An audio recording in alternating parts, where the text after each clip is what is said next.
గురువు అంటే ఎవరు? గురువు అంటే తను స్వయముగా ఆత్మ సాక్షాత్కారం పొంది ఆ సాక్షాత్కారముతో జ్ఞానము పొందిన వాళ్ళు లేదా జ్ఞానోదయం పొందిన వాళ్ళను గురువు సద్గురువు అంటారు.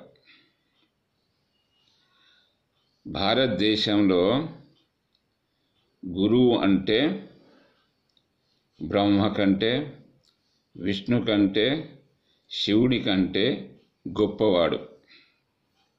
ఉదాహరణకి గురు బ్రహ్మ, గురు విష్ణు, గురుదేవో మహేశ్వర, గురు సాక్షాత్ పరబ్రహ్మం తస్మయే శ్రీ గురవే నమః.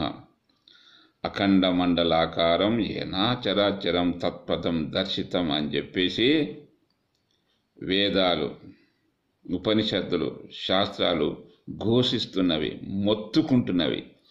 అయినా హిందువులు గురువు దగ్గరికి పోరు, గుడికి పోతారు. గుడిలో ఎవరున్నారు? గుడిలో బొమ్మలు ఉన్నాయి, విగ్రహాలు ఉన్నాయి. ఆ విగ్రహాల దగ్గర ఎవరున్నారు? విప్రులు ఉన్నారు. విప్రులు అంటే ఎవరు? వేద పఠనాతి భవేత్ విప్రహ అంటే వేదాలను చదివి, శాస్త్రాలను చదివి వాటిని ప్రతి నిత్యము బతుకుతెరువు కొరకు వాడుకునే వాళ్ళు విప్రులు. ఈ విప్రులు ఈ దినాలలో బ్రహ్మలు అని చెప్పుకొని బతుకుతున్నారు కనుక వాళ్ళు గురువులు కావడం లేదు. గురువు ఎవరంటే కేవలము జ్ఞానోదయం పొందిన వాళ్ళు. జ్ఞానోదయం పొందడం అంటే బ్రతికి ఉన్నప్పుడే మోక్షాన్ని తెలుసుకున్నవాళ్ళు.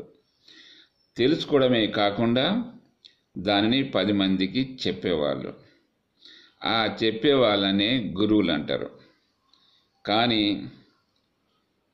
రామకథ, సీతకథ, భగవద్గీత, కృష్ణ కథ లేదా శ్లోకాలు వల్లిస్తూ విప్రుల్లాగా బతుకుతూ బ్రహ్మలమని కపటంతో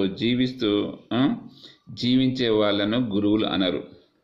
అందువలన పురోహితులను, పండితులను ఎవ్వరు గురువులని పిలువరు. ఎందుకంటే వాళ్లకు స్వయం జ్ఞానం అనేది లేదు. స్వయం జ్ఞానం అంటే తను ఎవరు, తనను తాను తెలుసుకొని తనలో ఉన్నటువంటి తన్మయత్వంలో ఉన్నటువంటి ఆత్మ యొక్క సాక్షాత్కారము పొందగలగాలి. దానికి కులము, మతము, భాష, తత్వము, పాండిత్యము, వేదాలు, ఉపనిషత్తులు ఏమి ఉపయోగపడవు. కేవలం జ్ఞానం ఉన్నటువంటి వ్యక్తే ఉపయోగపడతాడు. మరి జ్ఞానం ఎవరికి ఉన్నది? జ్ఞానం ఎవరికి ఉందంటే జ్ఞానోదయం పొందిన వాళ్ళకే ఉంటుంది. జ్ఞానోదయం పొందడం అంటే తను ఎవరో తెలుసుకోవాలి. తన తనువులో ఉన్నటువంటి తన్మయత్వంలో ఉన్నటువంటి ఆత్మ సాక్షాత్కారం పొందగలగాలి. అలా సాక్షాత్కారం పొందిన వాళ్ళను మాత్రమే గురువు అంటారు. అలాంటి గురువు దొరకడం అనేది అసాధ్యం అని చెప్పేసి చాలామంది వేదాలను, ఉపనిషత్తులను అధ్యయనం చేస్తున్నారు. అర్థం కాని వాళ్ళు భగవద్గీతను సమాధుల లోపల పఠిస్తున్నారు. ఎవరైనా చనిపోతే వీడు చనిపోయే వరకు వీడికి అర్థం కాలే, కనీసం చచ్చిపోయిన తర్వాత నన్ను అర్థమవుతుందని చెప్పేసి సమాధుల్లో పెడుతున్నారు. బతికి ఉన్నప్పుడే అర్థం కావడానికి అవకాశం లేనప్పుడు చచ్చినాక అర్థమవుతుందా? అర్థం కాదు. ఎందుకు కాదు అంటే ఈ మైండ్ అనేది ఎక్కడికో వెళ్ళిపోతుంది. బ్రెయిన్ అనేది కాలిపోతుంది, డెడ్ బాడీ సెల్స్ అన్నీ వెళ్ళిపోతాయి. అలాంటప్పుడు నీ బ్రెయిన్ పనిచేయదు, మైండ్కు అర్థం కాదు. అడ్డెత్తంటే అర్థం కానప్పుడు భగవద్గీత అర్థమవుతుందా? అర్థం కాదు. కనుక భగవద్గీతను అర్థం చేసుకోవాలి అంటే భగవంతుని అర్థం చేసుకోవాలి. భగవంతుని అర్థం చేసుకోవాలంటే ఆ భగవంతుడు ఎవరో తెలిసిన దగ్గరికి పోవాలి. తెలియని దగ్గర పోతే భగవంతుడు అర్థం కాదు. కాబట్టి ఈ విషయాన్ని గ్రహించి హిందువులారా, గురు బ్రహ్మ, గురు విష్ణు, గురుదేవో మహేశ్వర అని బొమ్మలని మొక్కకండి. గురువు దగ్గరకు వండి, గురువు దగ్గర పోయి ఆయన జ్ఞానాన్ని చూడండి.